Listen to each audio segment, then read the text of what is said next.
për te elementeve të tjera që edhe fillum t'i trajtonin, për ndoshta mund t'i zbërthej më tepër në bisedën tonë. Po, ndërhyrja e Shteteve të Bashkuara të Amerikës. Për shumë, mua më kujtohet gjatë para zgjedhjeve presidenciale, Donald Trump tha, mos votoni Joe Biden në fillim dhe mos votoni Kamala Harris, se do sillin luftën e tretë botërore.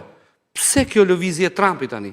Se ato që tha do e sillin ata, ai mori vendimin që SBA-ja të godasin bazat. Shiko, duhet kemi pak a shumë qartë dhe dim që Shtetet e Bashkuara të Amerikës e kanë shtetin më të dashur dhe më të mbështetur Izraelin dhe kjo funksionon prej shumë e shumë dekadash. Pra, është ngritur një infrastrukturë funksionimi e Shtetit Amerikan në bashkëpunim për shumë çështje të rëndësishme, jo për detyrimisht për gjitha çështjet, për shumë çështje të rëndësishme, sidomos në arenën ndërkombëtare të lindjes mesme. Është e padiskutueshme, le të themi, binomi Izrael-SBA apo anasjelltat SBA-Izrael. Dhe lobet izraelite brenda Shtetit Amerikan mendoj që janë goxha më të lidhura me infrastrukturën politike dhe shtetërore se sa thjesht prania ose mosprania e një presidenti të caktuar. Qoftë ky Trumpi, qoftë Bideni. Unë mendoj që Trumpi ka bërë realiste ato deklaratat e tij me dëshirën e mirë që ta ketë Amerikën parsore dhe interesat amerikane dhe forcimin sidomos ekonomik ta ketë parsor. Në deklaratat që ka bërë, po edhe në praninë që kam pas mundësi të kem në Washington në forumin e IDU-s, që patëm edhe një rezolut madje që prekte zhvillimet në politikën shqiptare. Atje ishte refren i përgjithshëm të kemi fuqinë nëpërmjet, forcën nëpërmjet fuqisë. Pra, duke forcuar shtetin amerikan, ne do kemi mundësi në gjitha vendet ku sot ka luftë, konflikt dhe padrejtësi, të ushtrojmë presionin ton pa që nevoja të bëjmë luftë.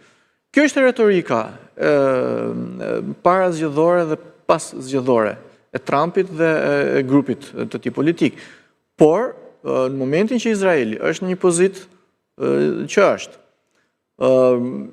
pavarësisht analizës tonë, pra është Netanyahu kryekput ai që e drejton punën, apo kanë element tjerë brenda politikës izraelite dhe më gjerë, që duan të jenë këtu ku jenë shteti Izraelit sot, pra në këtë natyrë të konfliktit, me këtë intensitet konflikteve rajonale, pra me Hamasin, me bregun perëndimor, me shpopullimin aty, me goditje që po bëjnë të ndërsjella me Iranin, pavarësisht gjitha këtyre, është e padiskutueshme që Shtetet e Bashkuara të Amerikës do t'i mbrojnë interesat izraelite.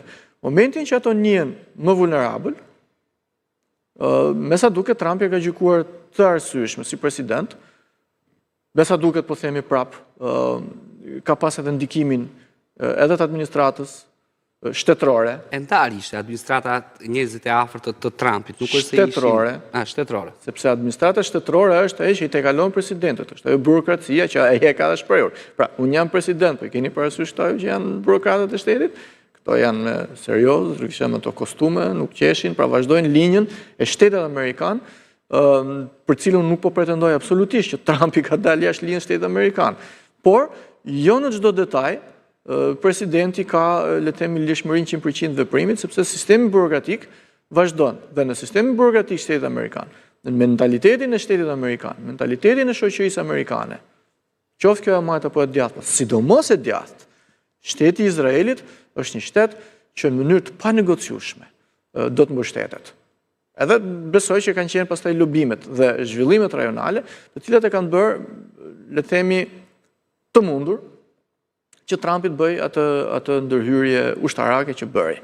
Pra, precize, në farë mënyre, në 3 pika të caktume, në vendet ku janë impjantet bërthamore, e pastaj përfaqësuesit e shtetit të Iranit kanë thënë që nuk është se na goditi ndonjë gjë, se ne e dinim këtë punë dhe kemi hequr nga Marsi rezervat e uranit. Pra, ato kanë bërë padyshim punën e tyre. Besoj që kjo mund të jetë një lloj qasje, një lloj